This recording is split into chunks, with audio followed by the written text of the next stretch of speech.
कारण जो बताया जा रहा है कि ललन सिंह ने अध्यक्ष पद छोड़ा इसलिए है कि उन्हें मुंगेर से फिर से सांसद बनना है। जी हां, लेकिन मुंगेर सीट का भी एक लंबा इतिहास रहा है और जिस सीट के कारण खबरें यही आ रही हैं कि जिस सीट के कारण ललन सिंह ने जदयू जैसे राष्ट्रीय अध्यक्ष का पद छोड़ दिया है, हम उस सीट का जरा इतिहास आपको बता दें। गजब का इतिहास है उस सीट का। जनता दल यूनाइटेड की राष्ट्रीय कार्यकारिणी में फैसला वही हुआ जो तय था। जी हां, सबसे बड़ी बात है ललन सिंह का कार्यकाल जदयू के अध्यक्ष तौर पर तो समाप्त हुआ ही, उन्होंने इस्तीफा दे दिया। इसके साथ ही यह भी तय कर दिया कि नीतीश कुमार पार्टी के फिर अध्यक्ष बनेंगे। ललन सिंह ने ही नीतीश कुमार का नाम का प्रस्ताव रखा राष्ट्रीय कार्यकारिणी की बैठक में, जिसका सभी लोगों ने अनुमोदन कर दिया, क्योंकि नीतीश सर्वे सर्वा हैं, यह ललन सिंह ने भी कह दिया था। ललन सिंह ने यह कहते हुए इस्तीफा दिया कि उन्हें मुंगेर लोकसभा सीट से चुनाव लड़ना है, वो अपनी सीट पर ज्यादा मजबूती से चुनाव लड़ें, जिसके कारण वो इस्तीफा दे रहे हैं। सबसे बड़ी बात है कि लोकसभा चुनाव के 2 महीना पहले पार्टी अध्यक्ष की विदाई कुछ हजम नहीं हो रही है, गले से उतर नहीं रही। जहां से वो 2 बार सांसद रहे हैं, यही नहीं, इस सीट का इतिहास भी बहुत लंबा चौड़ा है। भाजपा यहां से कभी लड़ी नहीं है और न कोई भाजपा का समर्थित उम्मीदवार यहां से कभी लड़ा है। 2 बार सांसद रहे हैं ललन सिंह मुंगेर से, 2009 और 2019। 2014 में लोकसभा का चुनाव ललन सिंह हार गए थे। जदयू से टूटने के बाद यह सीट लोजपा के खाते में गई थी।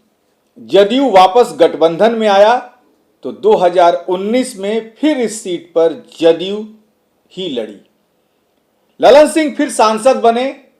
2 बार लोकसभा चुनाव उस सीट से जीतने के बाद भी इसी सीट पर चुनाव के लिए राष्ट्रीय अध्यक्ष पद की कुर्सी उन्होंने छोड़ दी है, जैसा कि खबरें आ रही हैं।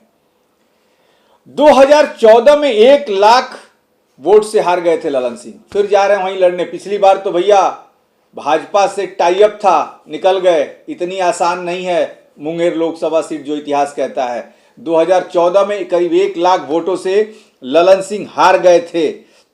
सबसे बड़ी बात एक और आ रही है कि पिछले दिनों अमित शाह ने मुंगेर सीट को लेकर अलग ही माहौल बनाया और यहीं से भाजपा और एनडीए में नीतीश कुमार के दरवाजे को हमेशा से बंद माने जाने लगा।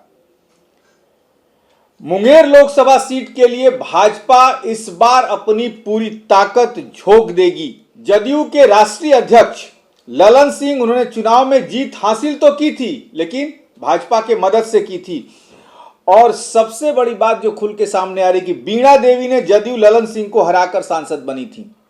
बीणा देवी जो अभी वैशाली की सांसद हैं, उन्होंने हराया था। मुंगेर सीट इस बार गजब का तमाशा दिखाएगी बिहार के लोगों को।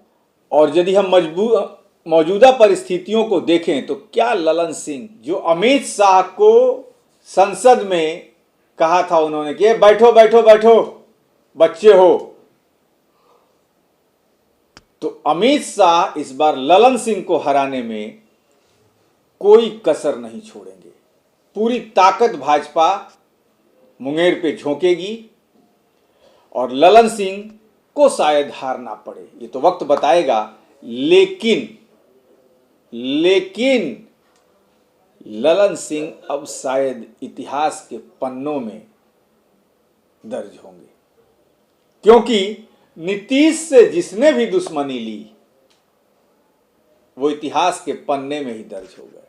क्योंकि नीतीश जो हैं वो अध्यक्ष की कुर्सी से हटने के बाद वाले दाव, जिससे आप चर्चा में बने रहें, राजनीति में बने रहें, ये किसी को नहीं सिखाते। आरसीपी सिंह से लेके और तमाम शरद यादव को आप देख लीजिए, नीतीश का भी एक दाव है। अब ललन सिंह जब अध्यक्ष की कुर्सी से हट गए हैं तो क्या जदयू से उन्हें टिकट मिलेगा भी नहीं कि नहीं, इस पर भी संशय है। आप बने रहिए हमारे साथ।